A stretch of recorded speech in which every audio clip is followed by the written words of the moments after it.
rated M for mature.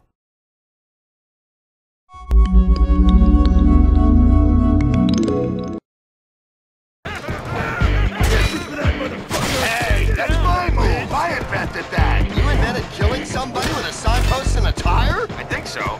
Wait, maybe it was a jet ski and a traffic cone. No, this guy obviously does not know jet. Why do you say that? Let's see who the craziest. Alright everyone, welcome to PlatinumGames PGTV episode 3. Today I'm actually joined once again by MadWorld director Shigenori Nishikawa and our very own Hunky Punk. Say hello, Hunky Punk. Stay down, bitch! Nishikawa-san, MadWorld is now out in America. It's going to be out in 2 weeks in Europe. How do you feel? もう MadWorld はアメリカ発売されて、あと2週間、欧州発売ですけど、どうですか？すごいやっとこの日が来たって感じ、すごい今まではこうドキドキしたけど、ここからはもうなんか弾けて、もうとにかくみんなで遊んでほしいっていう気持ち。僕もです。I really want lots of people to play the game as well.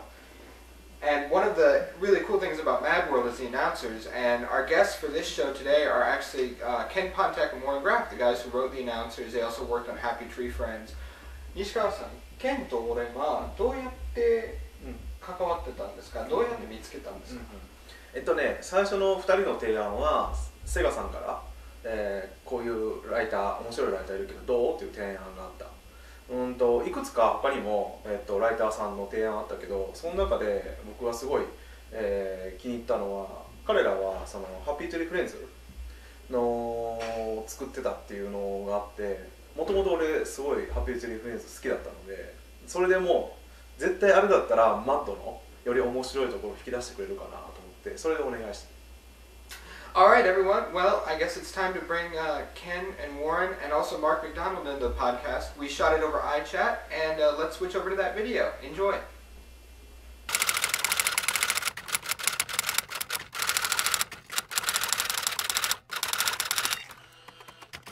So I'd like to welcome Ken Pontek and Warren Graff to PGTV episode 3. We're doing this over iChat, something we've never tried before. Mark has an enormous head because of it. And thank you. And hopefully this is going to work out. Ken, Warren, you guys wrote the announcer scripts for MadWorld. But MadWorld's not out yet, so you're not incredibly rich and famous for that one yet. So what are you incredibly rich and famous for? Forget the rich, especially these days. But famous, I would say that Warren and I are probably pretty famous for Happy Tree Friends. Yes. That's a big deal most places.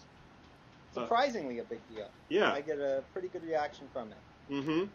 Another thing that I did that's a pretty big deal is I wrote a song called You Are a Pirate for a show called Lazy Town that is a giant meme on the internet with all sorts of mashups and drunken karaoke versions, and there's some really disturbing versions too.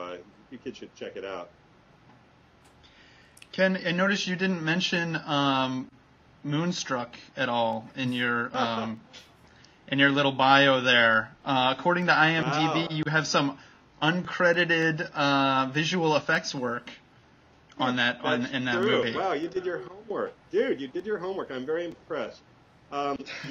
Back several careers ago, I worked in motion graphics and special effects in Hollywood, and my last job at an effects house called Robert Abel and Associates, which is no longer around, was putting some of the big full moons in the sky in the background on the movie Moonstruck.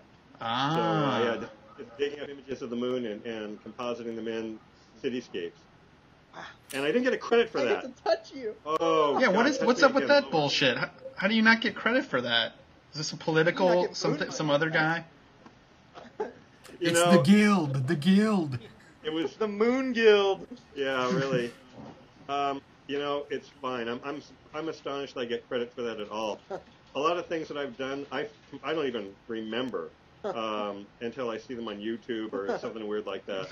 Usually done in a drunken stupor. Yeah, I'm in a Steve Perry video. Look for me in Oh Sherry in the opening scan across all the knights and ladies. I was a Hollywood extra. Oh wow! You guys have also worked on some pretty notorious video games as well. Really? Ken, you worked on Clay Fighter. I did, back in the day. And you did a little bit of work on Deadhead Fred, right? Yeah, I worked on, I wrote the, there's a couple of promos for it, yeah. Yeah, there were a couple of promos before the game even came out. I was actually pretty happy with that. I never played the game. I don't really play video games. What? I really think they're bad. I think they're bad for the youth of America. I think they're bad for reading. I think they're really the problem behind most things, except for our school. I blame our school. And Warren, I blame our schools for pretty much everything as well, actually. And Warren, you were a part of one of my favorite video games of all time, BMX XXX. Yeah, I wrote that game. It was, took about 5 years to write it, and it was nonstop. And yeah, Did it really take 5 years to write it? It took like a month. It took 5 dog years. Okay, yeah. So I'm curious, how was the project described to you guys, and where was it at when you guys got involved with it? It was fairly early on in the project, I think. There was some animation, and there was some recording of what the two announcers might sound like, but the lines were not particularly character-driven at that point. They were just saying some kind of goofy stuff. Ooh, he just got some manjuice on the mendarts. As excited as that victim looked to be wearing bondage gear, I'm gonna venture that was blood. And I'm gonna venture that you're next if you don't shut up. Yeah, we were given it was like a 2 or 3 minute video of somebody playing the game. Yes. And, where we got to see, I don't think it was all the action, but some of the actions that were going on, and where the lines and how the lines would fit in, that somebody had done sort of scratch audio, and we were given that DVD, and I pretty much watched that like over and over and over and over again just to try and get an idea when we were doing the first scripts that we were doing for the E3 demo. Yeah, the scratch audio was actually mine, so that was me talking. Yeah, that's right. Yeah, It sounded like a small girl was doing it. Or, Yeah, I thought it sounded kind of like a pussy, like one of those society of pussies. Kind yeah, it was sort of like a baby voice of some kind. Yeah, like a baby voice. It was like a baby voice. Yeah. Baby voice. Yeah, that's what we thought. Baby voice, yeah. So we tried to write to that, and that didn't work at all. That was just stupid. They said, no, make it like a man. Yeah. Like, okay, cool. They also told us that we asked them where the line was, how far we should go, and they said, oh, there's no line, go as far as you want. And then we just said, ha! That is like such a gauntlet for Warren and I. Yeah, like, oh, that's like a challenge. It's like, oh, there's always a line, and we found it. They rejected several of our lines. Once they start to stumble like that, you can do any fucked up thing you want to them. Same principle as rupees.